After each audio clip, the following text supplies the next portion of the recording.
الحج کو داماد رسول حضرت عثمان غنی رضی اللہ تعالی عنہ کی شہادت کا دن ہے۔ اس عنوان کی مناسبت سے آج حضرت عثمان غنی رضی اللہ تعالی عنہ پیکر شرم و حیا اور پیکر جود و سخا، ان دو پہلوؤں کے اوپر گفتگو ہوگی۔ قرآن مجید فرقان حمید نے بہت سے مقامات پر صحابہ کرام کا ذکر کیا ہے۔ ان میں سے ایک صورت جو 26ویں پارہ میں ہے، اس میں ایک رکوع ہے، محمد الرسول اللہ والذین معہ اشداء علی الکفار۔ محمد اللہ کے رسول ہیں اور ان کے ارد گرد جو لوگ ہیں اشداء علی الکفار۔ اللہ تعالیٰ نے ان کی خصوصیات بیان کی کہ ان میں کون کون سی خصوصیت ہے۔ پہلی خصوصیت یہ بیان کی کہ وہ آپ کے ساتھ ساتھ ہیں، ہمہ وقت رسول اللہ کے ساتھ ہیں، نہ ان کو اپنی جان کی فکر، نہ ان کو اپنے مال کی فکر، نہ گھر کی فکر۔ اگر ان کے کوئی مطلوب اور مقصود ہو ہے تو وہ صرف اور صرف رسول اللہ صلی اللہ علیہ وسلم کی ذات اقدس ہے۔ صحابہ کرام کی اگر سیرت طیبہ اور ان کی زندگی کا مطالعہ کیا جائے تو ان کی زندگی کا بیشتر حصہ یا دن کے اکثر لمحات رسول اللہ کی بارگاہ میں گزرتے تھے۔ پھر صحابہ کرام کی ایک خصوصیت یہ بھی تھی کہ وہ رسول اللہ کے ساتھ ہر وقت رہتے تھے۔ حضرت موسیٰ علیہ السلام نے اپنی قوم کو کہا کہ جہاد کے لیے تیاری کریں۔ قوم نے کیا جواب دیا؟ اذهب انت وربک، تو جائے اور تیرا رب جانے۔ لیکن رسول اللہ کے جو صحابہ ہیں، صحابی کا رتبہ پانا بہت مشکل کام ہے۔ تو صحابی کا جو رتبہ ہے وہ اس وجہ سے بھی یہ ہے کہ صحابی وہ ہے جس نے رسول اللہ کو کسی بھی جگہ خالی نہیں چھوڑا، اکیلے نہیں چھوڑا۔ سفر میں بھی، حضر میں بھی رسول اللہ نے مکہ چھوڑا، صحابہ نے بھی مکہ چھوڑ دیا۔ رسول اللہ بدر گئے، صحابہ بھی بدر گئے۔ رسول اللہ احد گئے، صحابہ بھی احد گئے۔ رسول اللہ صلی اللہ علیہ وسلم تبوک گئے، صحابہ بھی تبوک گئے۔ کوئی صحابی سوائے کسی خاص مجبوری کے وہ کسی جنگ سے غیر حاضر نہیں ہوتا تھا۔ دوسرا قرآن نے بیان کیا اشداء علی الکفار، وہ صحابہ جو کافروں پر سخت ہیں۔ جب عقیدہ کی بات آتی ہے، کفر اور ایمان کی بات آتی ہے، کفر اور ایمان کی بات آتی ہے، تو پھر وہ لوگ جو رسول اللہ کی معیت میں تھے، آپ کے ساتھ تھے، وہ پھر سخت ہیں، ان کا موقف مضبوط ہے، وہ پھر کسی سے ڈرتے نہیں ہیں۔ موت آ جائے، ان کے اوپر جو بھی تکلیفوں کے پہاڑ گر جائیں، کافروں کے ساتھ وہ سخت ہیں۔ جو بھی صحابی رسول اللہ کے قریب آ جاتا، اس کے اندر یہ بھی صفت ہوتی کہ اس کی اپنی رشتہ داری ختم ہو جاتی، اس کے اپنے دوست جو کافروں میں سے ہیں وہ بھی دوستی ختم ہو جاتی۔ تو یہ صفت حضرت عثمان غنی رضی اللہ تعالیٰ عنہ کے اندر بھی پائی جاتی ہے۔ قرآن نے تیسری صفت بیان کی رحماء بینہم، وہ آپس میں ایک دوسرے کے ساتھ محبت کرنے والے ہیں۔ ہمارے یہاں وہ ایک مثال بولی جاتی ہے کہ کھنڈ کھیر، چینی اور دودھ کو جب ملایا جائے تو وہ کھنڈ کھیر مل جاتی ہے۔ تو صحابہ کرام کی جو آپس میں محبت تھی، آپس میں جو تعلق تھا، وہ ایسے ہی تھا۔ وہ ایک دوسرے کے ساتھ محبت کرتے تھے، ایک دوسرے کا رکھ رکھاؤ کرتے تھے۔ یہ صفت صحابہ کے اندر پائی جاتی تھی۔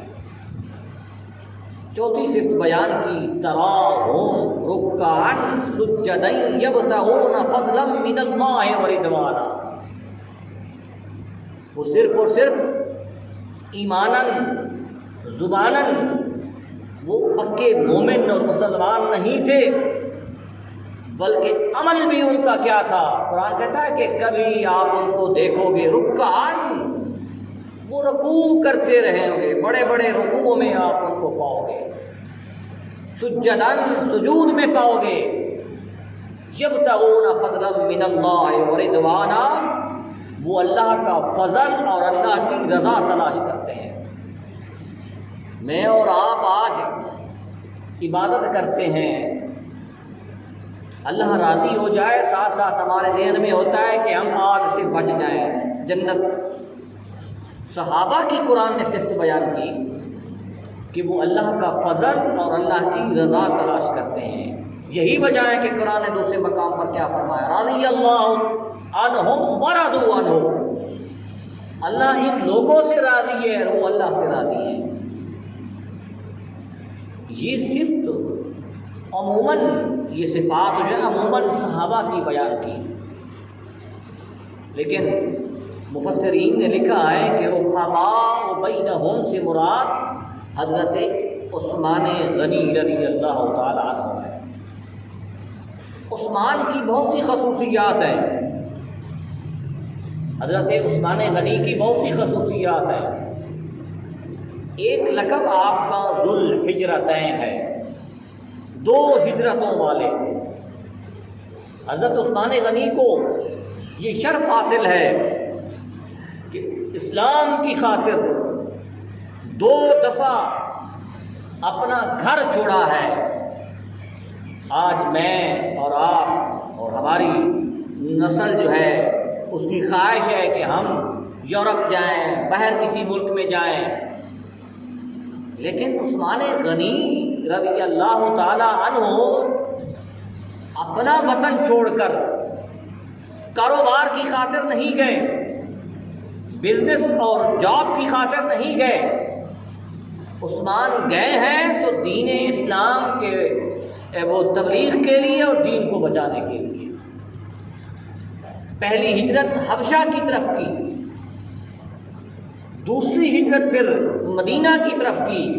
یہی وجہ ہے کہ رسول اللہ نے ان کو ذو الحجرتین کا لقب دیا، اور قرآن نے جو مہاجر ہیں، ہجرت کرنے والے ہیں، ان کی قرآن میں بہت سی مقامات پر فضیلت بیان کی۔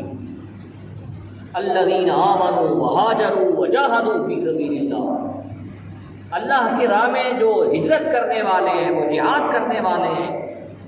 بہت سے مقام پر قرآن نے مہاجر کی فضیلت بیان کی۔ مہاجر وہ ہے جو دین کی خاطر، اسلام کی خاطر اپنا گھر چھوڑ دے، اس کو مہاجر فی سبیل اللہ کہا جاتا ہے۔ عثمان غنی رضی اللہ تعالیٰ عنہ نے 2 مرتبہ ہجرت کی اور یہ شرف حاصل ہوا ہے۔ یہ کہنا بڑا آسان ہے، ہجرت کا لفظ بولنا آسان ہے، لیکن بچوں کو اور اپنے قبیلہ کو، رشتہ داراں کو، اپنے گھر کو چھوڑ کر کسی ایسی جگہ چلے جانا جہاں تمہارا کوئی واقف بھی نہیں ہے، کوئی ویلکم کہنے والا آدمی بھی نہیں ہے، تو وہاں ہجرت کرنا یہ بہت مشکل کام ہے۔ پھر حضرت عثمان غنی رضی اللہ تعالیٰ عنہ کو داماد رسول بھی کہا جاتا ہے، ذو النورین بھی کہا جاتا ہے۔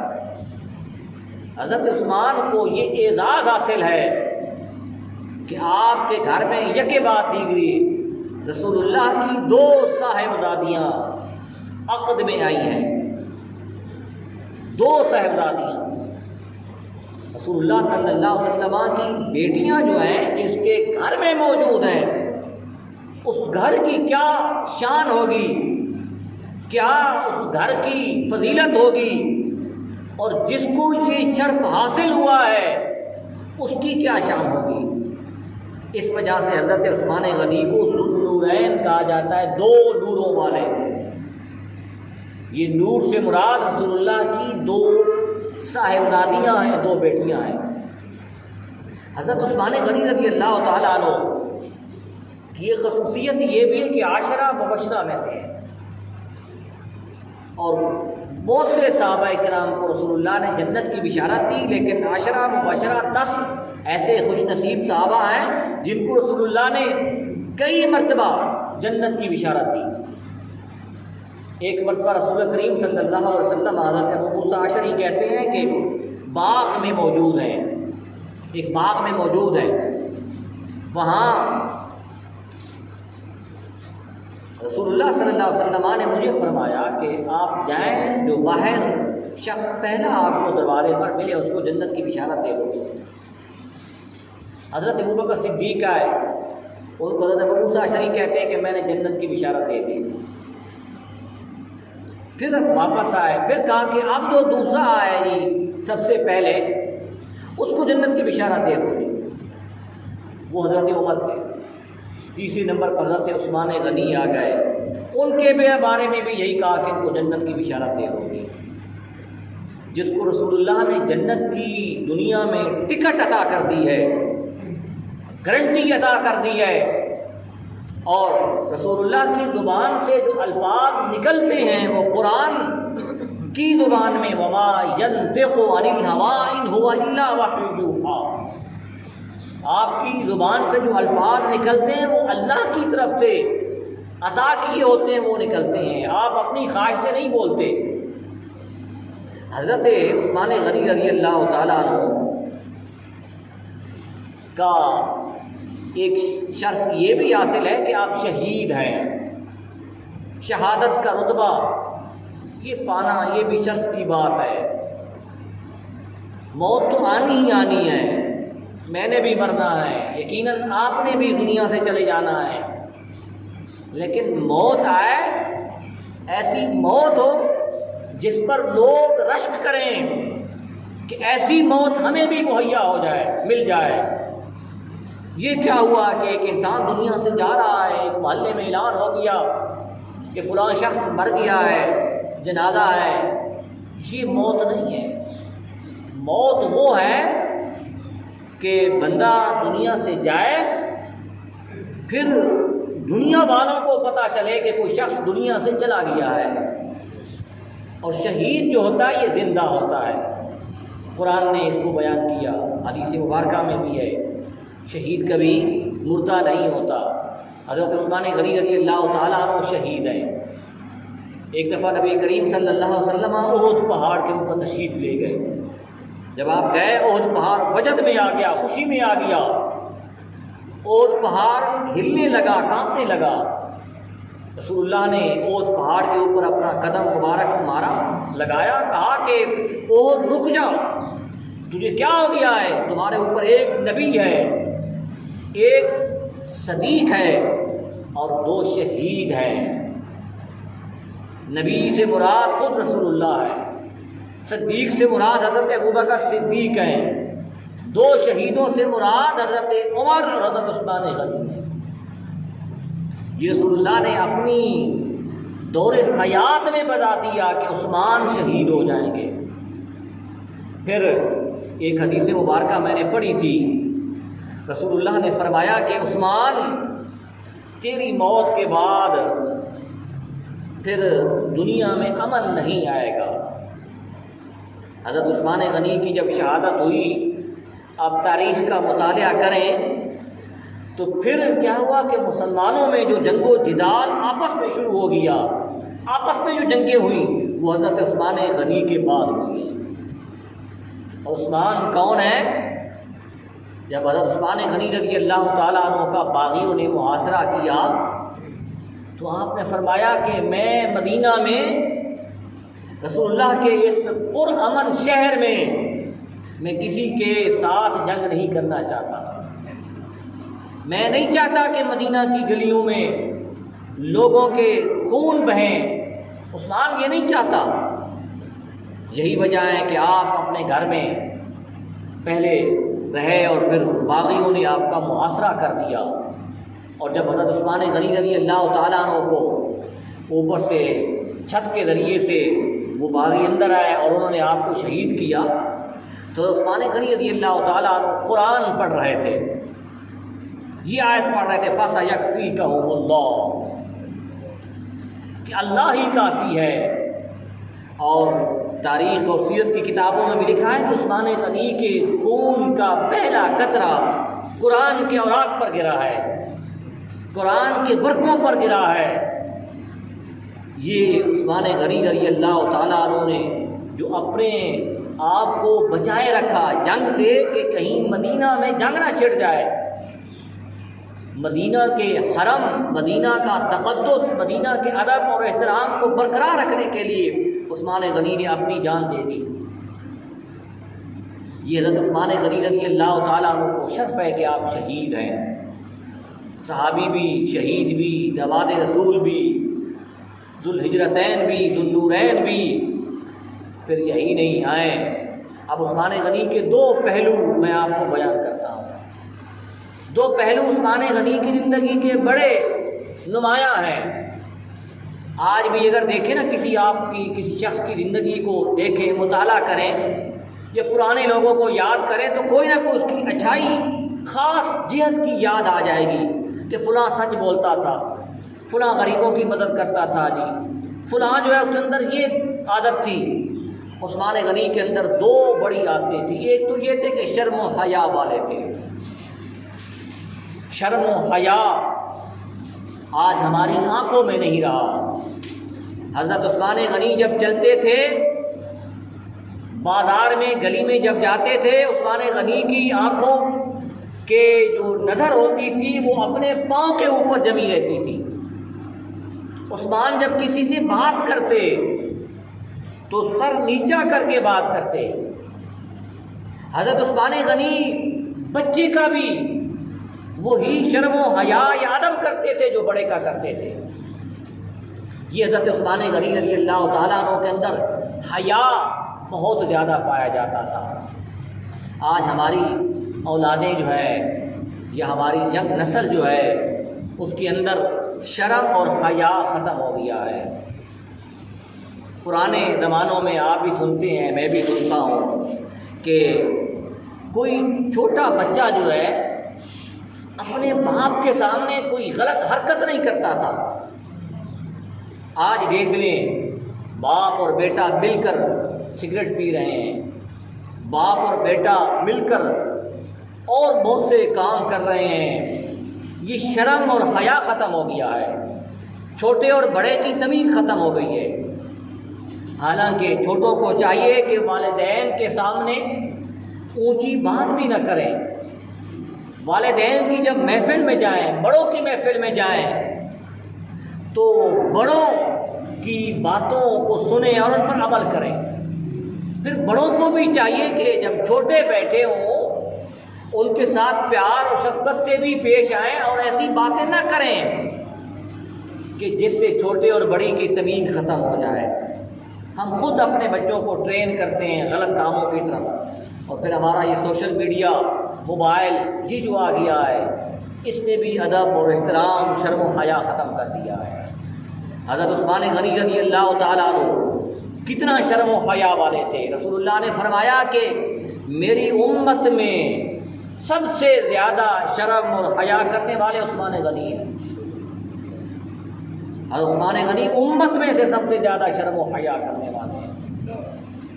پھر ایک حدیث مبارکہ ہے، حضرت عائشہ صدیقہ کہتی ہیں کہ رسول اللہ صلی اللہ علیہ وسلم گھر میں لیٹے ہوئے تھے، آپ کی جو پنڈلی مبارک ہے، پاؤں سے اوپر جو جگہ ہے وہاں اس کے اوپر کپڑا نہیں تھا۔ عموماً بندہ جب لیٹتا ہے تو پنڈلی نظر آنے لگتی تھی۔ حضرت ابوبکر صدیق آئے، آپ لیٹے رہے، سلام کیا، حضرت ابوبکر صدیق بیٹھ گئے، پھر حضرت عمر آئے، آپ ویسے لیٹے رہے جیسے لیٹے ہوئے تھے۔ اس کے بعد حضرت عثمان غنی آئے. یہ بھی دیکھیں کہ شرم اور حیا کی ایک قسم یہ بھی ہے جی، صرف زبان کے ساتھ شرم و حیا نہیں ہوتا. ایک شرم حیا یہ بھی ہوتا ہے کہ بیٹا بیٹھا ہے، باپ آ گیا تو بیٹے کا کام ہے کھڑا ہو جائے، باپ کو جگہ دے، اس کا ادب اور احترام کرے. رسول اللہ نے جب حضرت عثمان غنی کو دیکھا، نبی کریم صلی اللہ علیہ وسلم اٹھ بیٹھے اور جو پڈلی مبارک سے آپ کا جسم سے جو کپڑا اترا ہوا تھا اس کو سیدھا کر دیا. حضرت عثمان غنی گئے، چلے گئے. حضرت عائشہ صدیقہ نے سوال کیا رسول اللہ سے، یا رسول اللہ یہ بتائیں، میرے باپ آئے ابو بکر صدیق آپ لیٹے رہے، عمر آئے آپ لیٹے رہے، کوئی آپ نے تجسس نہیں کیا بیٹھنے کا یا اپنی حالت کو تبدیل کرنے کا. لیکن جب عثمان غنی آئے تو آپ اٹھ بیٹھے، اپنے کپڑوں کو بھی جوڑ لیا. اس کی کیا وجہ ہے؟ یہ صحابہ کرام کی ایک خصوصیت یہ بھی تھی کہ وہ رسول اللہ صلی اللہ علیہ وسلم کی سیرت کو، آپ کی زندگی کی ایک ایک لمحے کو وہ یاد بھی رکھتے تھے، اس کے بارے میں سوال بھی پوچھتے تھے. پوچھنے کا مقصد یہ تھا کہ کیا کوئی حکم آ گیا ہے یا کیا اس کی وجہ ہے. نبی کریم صلی اللہ علیہ وسلم نے جو جواب دیا ہے وہ سننے کے قابل ہے. آپ نے فرمایا کہ اے عائشہ، میں اس شخص سے حیا نہ کروں، میں اس شخص سے حیا نہ کروں جس شخص سے اللہ کے فرشتے بھی شرم و حیا کرتے ہیں. ایک روایت یہ بھی ہے کہ قرآن مجید کیا کہتا ہے، وَإِن مِّنكُمْ إِلَّا وَارِدُهَا، قیامت والے دن ہر شخص کو اللہ کی بارگاہ کے سامنے پیش ہونا پڑے گا. اس دن اللہ کا جلال اتنا ہوگا کہ آپ نے روایات سنی ہیں کہ انبیاء اور رسول بھی اللہ کی بارگاہ میں جانے سے گھبرا رہے ہوں گے. ایک روایت یہ بھی ہے کہ اس دن اللہ کی بارگاہ میں عثمان غنی رضی اللہ تعالی عنہ کو پیش نہیں کیا جائے گا، کیونکہ اللہ تبارک و تعالی نہیں چاہتا کہ عثمان سب لوگوں کے سامنے میری بارگاہ میں پیش ہو. یہ حضرت عثمان غنی کے شرم اور حیا کا یہ انعام اللہ نے دیا. یہ شرم اور حیا ہمیں اپنی اندر پیدا کرنا چاہیے. آنکھوں میں بھی شرم اور حیا ہونا چاہیے، زبان میں بھی شرم اور حیا ہونا چاہیے، عملاً بھی شرم اور حیا کرنا چاہیے. خصوصاً ہم اپنے جو بچے ہیں، بچوں کو ادب کی طرف، احترام کی طرف، بڑوں کی ادب اور احترام کی طرف لے کر جائیں. جو بچہ کسی بھی شخص بڑے کا احترام نہیں کر رہا، چاہے وہ آپ کی فیملی کا ہے، فیملی کا نہیں، رشتہ دار ہے، نہیں ہے، بڑا ہے، آپ کا بیٹا ہے، بیٹی ہے، اس کا ادب اور احترام نہیں کر رہا، اس کو ادب اور احترام سکھائیں. یہ آپ کی ذمہ داری ہے. اپنے بچوں کو، اولادوں کو، جو زیر تربیت لوگ ہیں ان کی یہ تربیت کرنا ضروری ہے. پھر آئیں حضرت عثمان غنی کے اندر ایک صفت یہ بھی پائی جاتی تھی کہ عثمان سب سے زیادہ سخی تھے. عثمان سب سے زیادہ سخی تھے. ایک نقطہ میں آپ کو سمجھانا چاہتا ہوں. آپ نے روایت سنی ہوگی کہ حضرت عمر فاروق رضی اللہ تعالیٰ عنہ جنگ کے موقع پر اپنا آدھا سامان لے کر رسول اللہ کی بارگاہ میں پیش کر دیا، اور حضرت ابوبکر صدیق نے گھر کا سارا مال رسول اللہ کی بارگاہ میں پیش کر دیا. سنی ہوگی آپ نے. عثمان غنی کا شان کیا ہے؟ عثمان غنی سخی تھے، اسلام کی سب سے زیادہ مدد کرنے والے تھے. عثمان غنی کا کمال اور خصوصیت یہ ہے کہ رسول اللہ کو جو ضرورت ہوتی تھی حکم دیتے عثمان کو کہ عثمان ہمیں اسلام کی خاطر یہ چاہیے، عثمان اپنا مال حاضر کر دیتا. رسول اللہ کی خواہش، رسول اللہ کے حکم کی عثمان تعمیل کرتے تھے. اب کس کس موقع پر تعمیل کی؟ جنگ تبوک ہو رہی ہے، یہ پہلی انٹرنیشنل جنگ ہے، دوسری قوم کے ساتھ، باہر کے لوگوں کے ساتھ جنگ ہو رہی ہے. اس میں رسول اللہ نے خود برف سے نفیس چندہ جمع کیا ہے اور حضرت عثمان غنی کو حکم دیا کہ فلاں فلاں چیزیں دے دو جی۔ ایک روایت میں پڑھ رہا تھا کہ رسول اللہ بیٹھے ہیں، حضرت عثمان غنی اشرفیاں لے کر آئے، رسول اللہ کی جھولی میں ڈال دیجیے، اور عثمان غنی کے مال کو رسول اللہ دیکھ کر یہ کہہ رہے ہیں، یہ ارشاد فرما رہے ہیں کہ عثمان تمہارے مال نے تمہیں بہت نفع دیا ہے۔ اسلام کو جب ضرورت پڑی مال کی، دولت کی، پیسے کی، عثمان غنی نے دولت اپنی نچھاور کر دی۔ مدینہ طیبہ میں ایک کنواں تھا جو یہودیوں کی ملکیت میں تھا، حضرت عثمان غنی رضی اللہ تعالیٰ عنہ نے وہ کنواں مسلمانوں کے لیے وقف کر دیا۔ نبی کریم صلی اللہ علیہ وسلم کی ایک دن اظہار کیا کہ کون شخص ہے اس کنویں کو خرید لے مسلمانوں کے لیے۔ پہلے حضرت عثمان غنی نے بات کی، یہودی نے کہا کہ میں نہیں دے سکتا، کہا کہ چلو ایک دن کی آپ قیمت لے لو، ہفتے میں ایک دن پانی ہمیں دے دو گی۔ اس نے منہ مانگی قیمت لی، اور عثمان غنی نے اعلان کر دیا کہ مدینہ کے جتنے لوگ ہیں فلاں دن آ کر اس کنواں سے پانی بھر لیں۔ وہ پہلے پانی بیچتا تھا، ایک دن جب اس نے دیکھا جی کہ سب لوگ چاہے یہودی ہیں چاہے مسلمان ہیں وہ پانی لے رہے ہیں، پھر اس نے حضرت عثمان کو کہا کہ یہ کنواں تم لے لو۔ عثمان غنی رضی اللہ تعالیٰ عنہ نے وہ کنواں لے کر مدینہ کے مسلمانوں کے لیے وقف کر دیا، اپنی ملکیت میں نہیں رکھا، رسول اللہ کی بارگاہ میں پیش کر دیا۔ یہ عثمان سخی ہیں، سخاوت کا پیکر تھے۔ کسی راستے میں فقیر کو 2 روپے 10 روپے 20 روپے دے دینا یہ سخاوت نہیں ہے۔ سخاوت وہ ہے کہ کوئی نہ بھی مانگے تو آپ دے دو جی، محتاج فقیر مستحق مل جائے اس کو دیتے جاؤ جی، یہ عثمان کے اندر صفت تھی۔ حضرت عثمان غنی کا اور کارنامہ کیا ہے؟ مسجد نبوی، آج جس جگہ پر مسجد نبوی ہے یہ مدینہ طیبہ کے 2 یتیم بچے تھے، ان کی جگہ تھی۔ نبی کریم صلی اللہ علیہ وسلم نے اظہار کیا کہ یہاں مسلمانوں کے لیے ایک الگ مکان تعمیر کیا جائے، جگہ مختص کی جائے۔ حضرت عثمان غنی رضی اللہ تعالیٰ عنہ نے مسجد نبوی کی جو جگہ کی قیمت تھی وہ سب کی سب عطا کر دی، کہا کہ ہم یتیموں سے مفت میں زمین نہیں لیتے، اور اس جگہ پر مسجد نبوی تعمیر کر دی۔ عثمان غنی وہ پہلے صحابی ہیں جنہوں نے مسجد نبوی کی تعمیر کی اور پھر یہ چونا، اور ایک روایت یہ بھی کہ عثمان غنی کے دور میں ہی یہ محراب بنا ہے، یہ محراب مسجد کا یہ بھی عثمان غنی کے زمانہ میں بنا ہے۔ اس طریقے سے عثمان غنی رضی اللہ تعالیٰ عنہ کے اسلام کے لیے بہت سے کارنامے ہیں۔ پھر عثمان سفیر اسلام بھی ہیں، اسلام کے امبیسڈر، اسلام کی سفارت کرنے والے بھی ہیں۔ صلح حدیبیہ کے موقع پر جب کافروں نے مسلمانوں کا راستہ روک لیا، نبی کریم صلی اللہ علیہ وسلم نے عثمان کو بھیجا جی، کہا کہ عثمان جاؤ تم کفار کے ساتھ بات چیت کرو، معاہدہ کرو۔ عثمان غنی گئے، وہاں عثمان غنی کی عشق کا ایک واقعہ یہ بھی سن لیں۔ عثمان غنی جب وہاں گئے نا تو مکہ والوں نے کہا کہ عثمان تم ایسا کرو کہ تم کعبہ کا طواف کر لو، تم عمرہ کر لو، تم نے جو زیارتیں کرنی ہیں کر لو، لیکن تمہارے نبی کو اجازت نہیں ہے جی۔ عثمان غنی نے کہا کہ جب تک میرا نبی میرا رسول کعبہ کا طواف نہیں کرے گا عثمان نہیں کرے گا۔ اور عثمان غنی رضی اللہ تعالیٰ عنہ کے بارے میں یہ بات پھیلا دی گئی کہ عثمان کو شہید کر دیا گیا ہے۔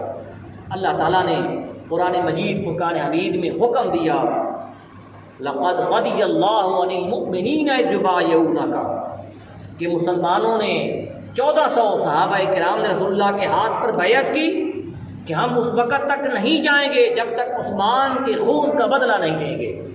تو اللہ نے کیا فرمایا کہ اللہ ان لوگوں سے راضی ہے جنہوں نے عثمان کی خاطر رسول اللہ کے ہاتھ پر بیعت کی، اللہ ان پر راضی ہے۔